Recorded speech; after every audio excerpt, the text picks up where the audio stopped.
Hello everybody, and thank you for tuning in to the Liberty Report. With me today is Chris Rosini, who is joining us on our program. And Chris, welcome to the program.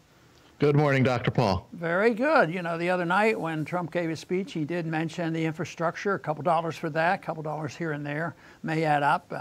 And it's generally been cheered on by Democrats and Republicans. What I'm talking about is the potentially large $1.5 trillion to rebuild our infrastructure. And both parties sort of like this idea. They may argue over the details, but that's pumping up the economy, and that'd be very good. So I guess nobody can be in opposition to it. But I'd like to spend this day with your help to explain really what's going on, and is this a good deal? And could there be an alternative to the federal government rebuilding all the infrastructure of this country?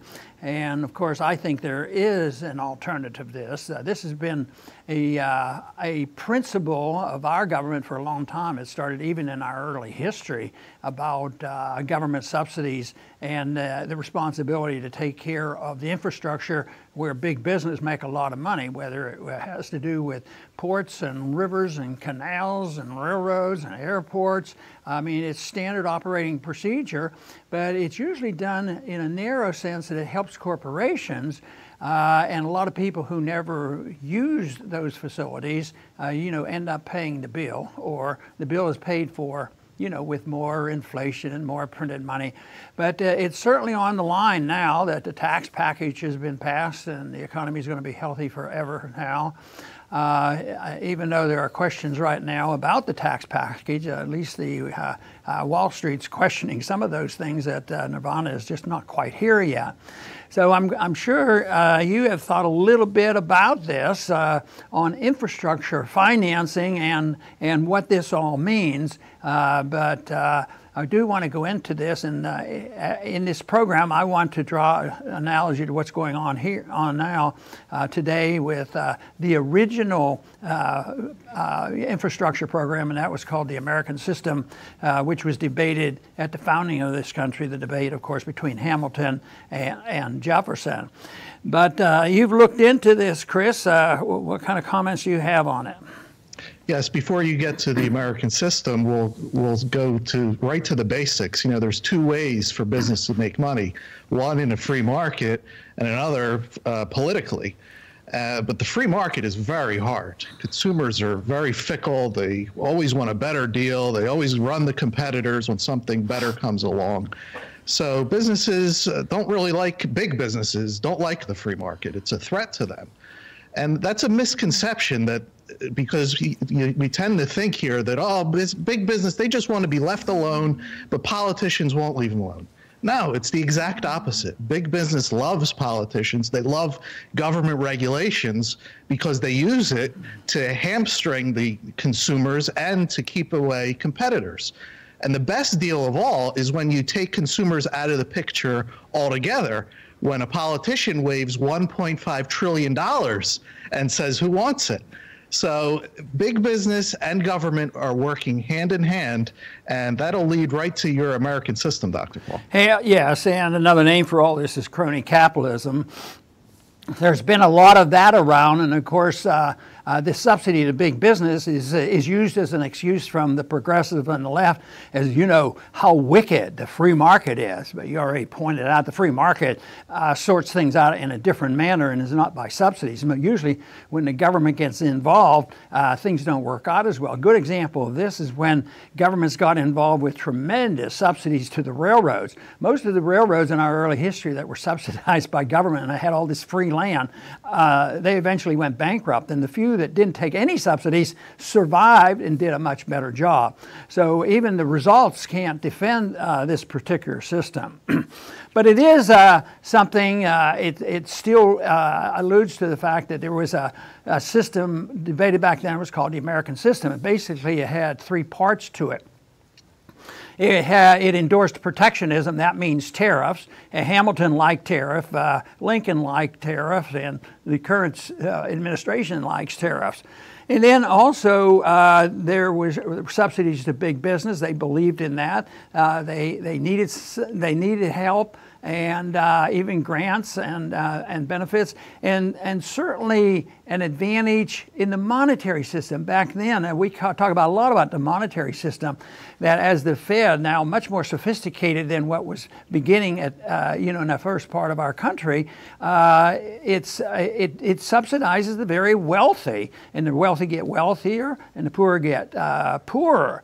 But that, even back though with the Jefferson argument against Hamilton, Hamilton wanted a central bank. And then when you moved up into the Lincoln era along with Clay, they were really promoting this whole thing of greenbacking. They just print the money, and they believe that it should be distributed differently. And sometimes you can have sympathy. Well, though they don't want to give it just to a rich guy on Wall Street, but they want to take a different group of people because this could stimulate the economy. And one of the most interesting things in their argument was that it would stimulate the economy. The economy would be healthy, and it would give us more freedom. It would create jobs, and then people would be rich and happy and have more freedom and more time. So this whole idea of more intervention, more planning, and subsidizing a narrower group was, they rationalized that this was good for the economy. I think that argument comes up short, I'm sure. Yes, and the characters that you mentioned there are from the 17 and 1800s, and I'm going to move to the 1900s to a key figure, and we're living in his world today, and that is Benito Mussolini from Italy. And he he called it economic fascism, and he said fascism should more properly be called corporatism, since it is the merger of state and corporate power. And Mussolini was admired by Hitler, by Spain's Francisco Franco, the Shah of Iran admired Mussolini, and FDR and Churchill. In fact, FDR's New Deal is Mussolini-esque. And you mentioned our monetary system, which holds all of this together, and that's all over the globe. We're in a Keynesian system. And I have another quote, Dr. Paul, from Mussolini on John Maynard Keynes' system. And he said, fascism entirely agrees with Mr. Maynard Keynes. In fact, Mr. Keynes' excellent little book, The End of Laissez-Faire, might, so far as it goes, serve as a useful introduction to fascist economics. There's scarcely anything to object to, and there is much to applaud. So that's the world we live in, Dr. Paul. Yeah, and that is so true, but it's risky telling the truth, because immediately people will hear this and say, oh, what are they doing? Everybody's a fascist that believe in this, and they get turned off with this. But the truth, and I think what you pointed out is absolutely true.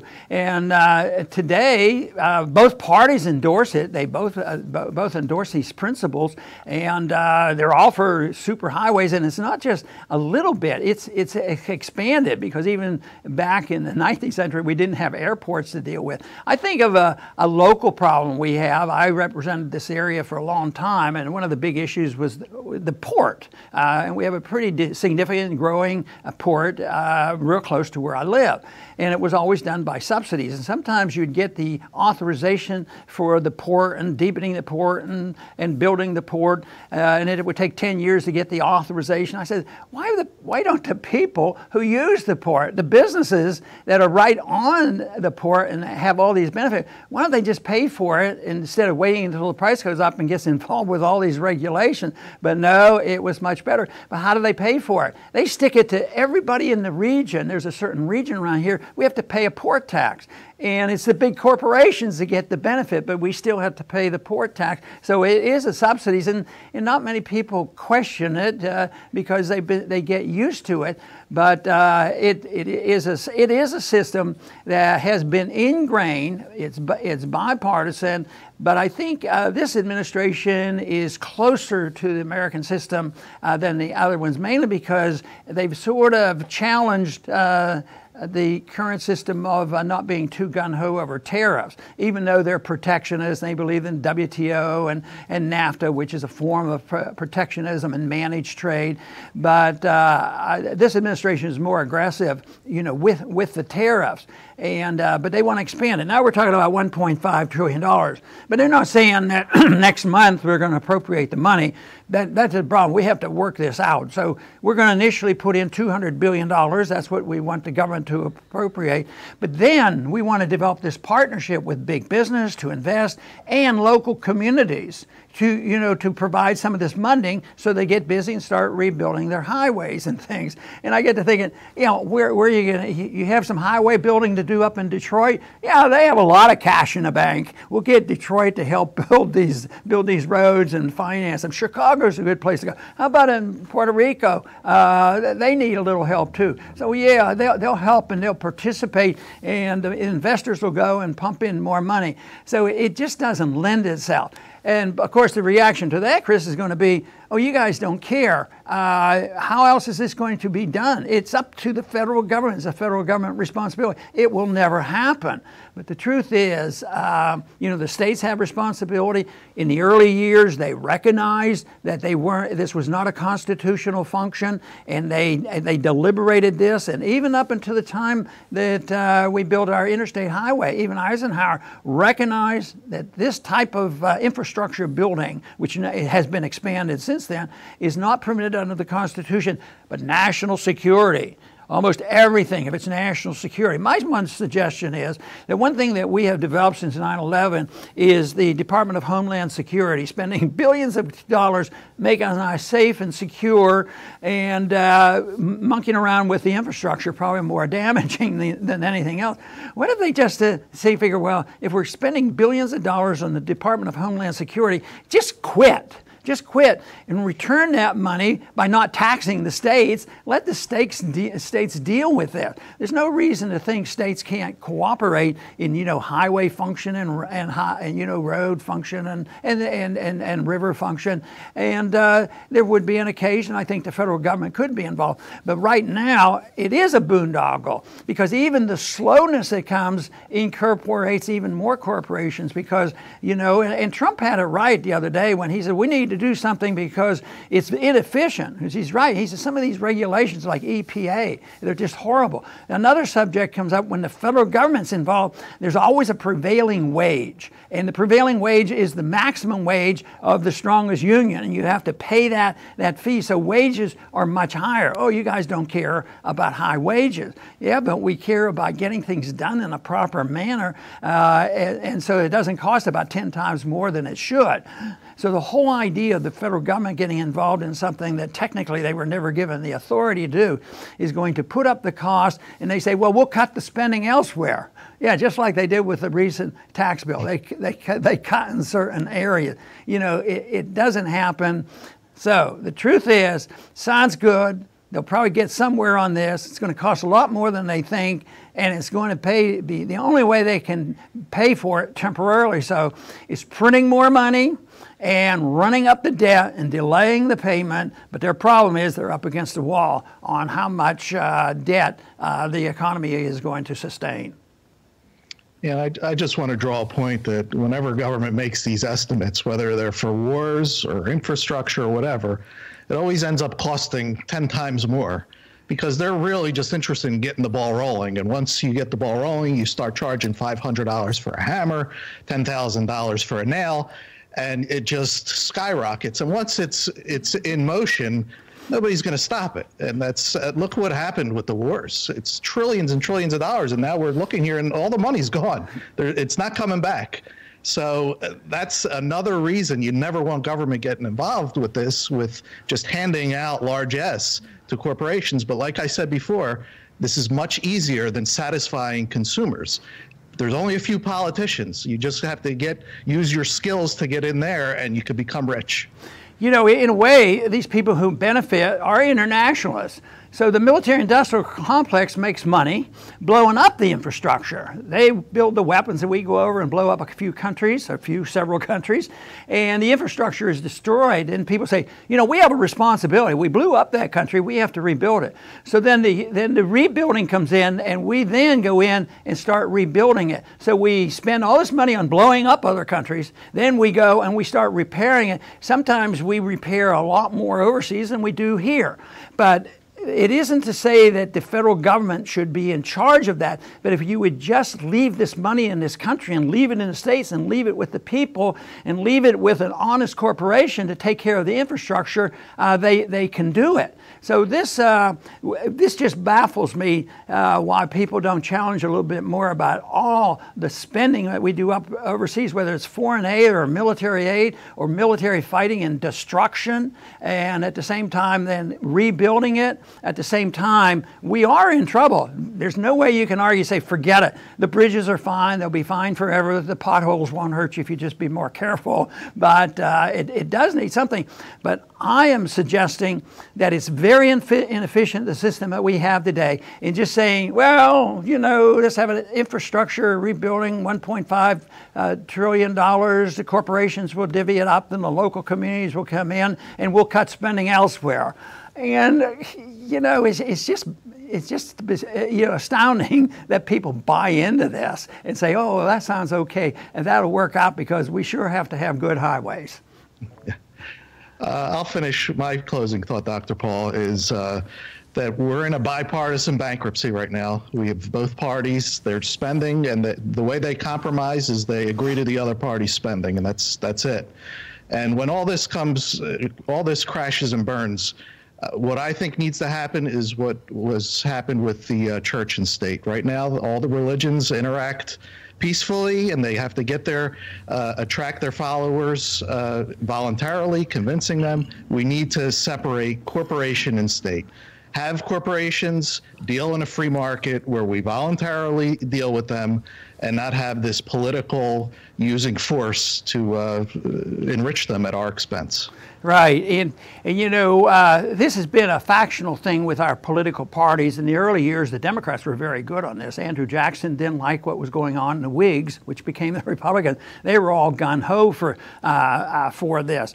But, you know, Jackson, you know, vetoed this, and I keep thinking about the old Democrats were much closer to the libertarian position, and Grover Cleveland's one of my favorite presidents because he had a much different attitude about this. But I see, you know, Grover Cleveland as being probably the last of the better Democrats. But the Republicans started off with this effort to incorporate business and this business-government relationship. And I can remember attending a few meetings when I first went into politics back in the 70s. They got me together with the big business people in Houston. And the main message to me was, Ron Paul, you have to realize that the partnership between business and government is very important. And I thought, oh yeah, that's right. They don't know who they're talking to. But I tell you one thing, there is another group that comes very close to this, and you might even, the audience might even check into this. This program sounds a bit, what we're endorsing, and this American system has some similarity to what Lyndon LaRouche taught. But then once again, if you say Lyndon LaRouche, that's what you guys talking about Mussolini. But the whole thing is it tells you exactly where we're coming from, and it's so far removed from the Constitution and free markets and property rights. Things can work out even better, believe it or not. The example of the railroads, that's a good thing to study, is which railroads went bankrupt in the early years and how much did they benefit? And even today they benefit by huge pieces of land given to them by the government. At the same time, those who used the marketplace did not go bankrupt, and they usually got their land in a different manner. That's the other thing involved in all this infrastructure stuff, whether it's building walls or highways. They use the power of eminent domain, you know, to get that, another strong weapon for big business. And this is something that maybe the projects would be speeded up with less regulation, but it might take some time to deal with eminent domain. You don't have the right to, condemn land and turn it over to the corporation or the government. It's easier for the government to take the land and build a highway than the private corporation. But people should have more confidence that property rights and voluntarism and responsibility all is a much better way than to use the system that has happened and the perpetuation of this. But the limiting factor will not be that all of a sudden they're going to join us, Chris, and say, oh yeah, we like that Ron Paul program, and we're going to send a letter to Congress and they're going to change their way. No, there'll be a chance to change it because this system won't continue because we don't have enough money, just as we will eventually have to quit bombing these countries and rebuilding them because we just flat out won't have enough money. Then will come, then they will answer my call, just bring the troops home, because they will, because we won't be able to take care of them. Chris, I want to thank you very much for being with us today. Thank you, Dr. Paul. And I want to thank our audience for joining us, and please come back soon to the Liberty Report.